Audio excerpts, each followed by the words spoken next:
बिस्मिल्लाहिर्रहमानिर्रहीम। अस्सलाम वालेकुम viewers, welcome to innovative cooking and baking channel. This is Nadia Parvez. आज की वीडियो हरी चटनी के हवाले से है। इसको हम कैसे बना सकते हैं और कैसे ज़्यादा दिनों के लिए प्रिजर्व कर सकते हैं, ये रमज़ान स्पेशल वीडियो है।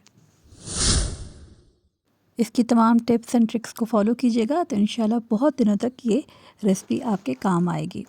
तो हमने पहले से तमाम पुदीना इसके डंडल निकाल लिए हैं, रखा हुआ था साफ़ करके, और हरा धनिया, और फिर इसको हमने भिगो के रखा। और कुछ मैंने बारीक वाली ग्रीन चिलीज़ ली हैं और कुछ मैंने इस तरह से मोटी वाली ली हैं। आप इनके बीच में से बीज निकाल लें, और अगर कुछ बीज शामिल करना चाहते हैं तो बहुत कम मिकदार में शामिल करें, लेकिन इट्स बेटर कि आप इनके बीच में से रिमूव करें।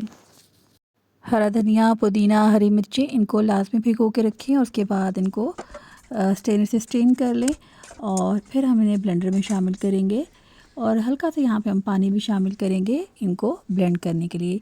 इसके अलावा जी लहसुन एक जवा हम शामिल करेंगे, यहाँ पे खुश धनिया, सफ़ेद ज़ीरा, अनारदाना लाजमी शामिल करें। अच्छा जी, ये जो मैंने सॉल्ट ऐड कर दिया है, ये मिस्टेकनली ऐड किया है। अभी आपने सॉल्ट शामिल नहीं करना, वैसे हरी चटनी में सॉल्ट जाता है, ये ख़ास टिप है। और साथ में हमने जी मोटी सुर्ख मिर्चें, जिन्हें हम कुटी हुई सुर्ख मिर्चें कहते हैं, वो भी शामिल की हैं।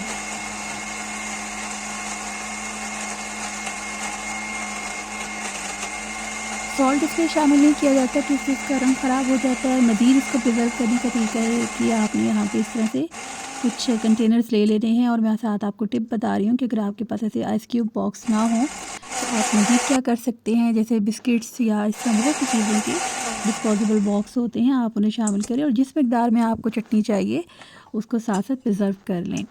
और जैसे हमने आपको बताया था, फिर हम इसे फ्रीज़ करेंगे। और इसकी मज़ीद आपके सामने हमने जैसे बनाई थी इमली पानी की वीडियो, उसमें हमने आपको दिखाया था, शॉर्ट्स में हमारे पास अभी मौजूद है, उसकी लॉन्ग वीडियो भी हम लेकर आएंगे कि आप एक लेंगे बाउल जिसमें थोड़ा सा नीम गर्म पानी होगा। इन चीज़ों को नीचे से जब आप फ्रीज़ हो जाएंगी, अच्छी तरह से ये जम जाएंगी, टच करेंगे तो वो उसको फ़ौरन उसमें से निकाल लेगा, फिर आप इनको प्रिजर्व कर लें।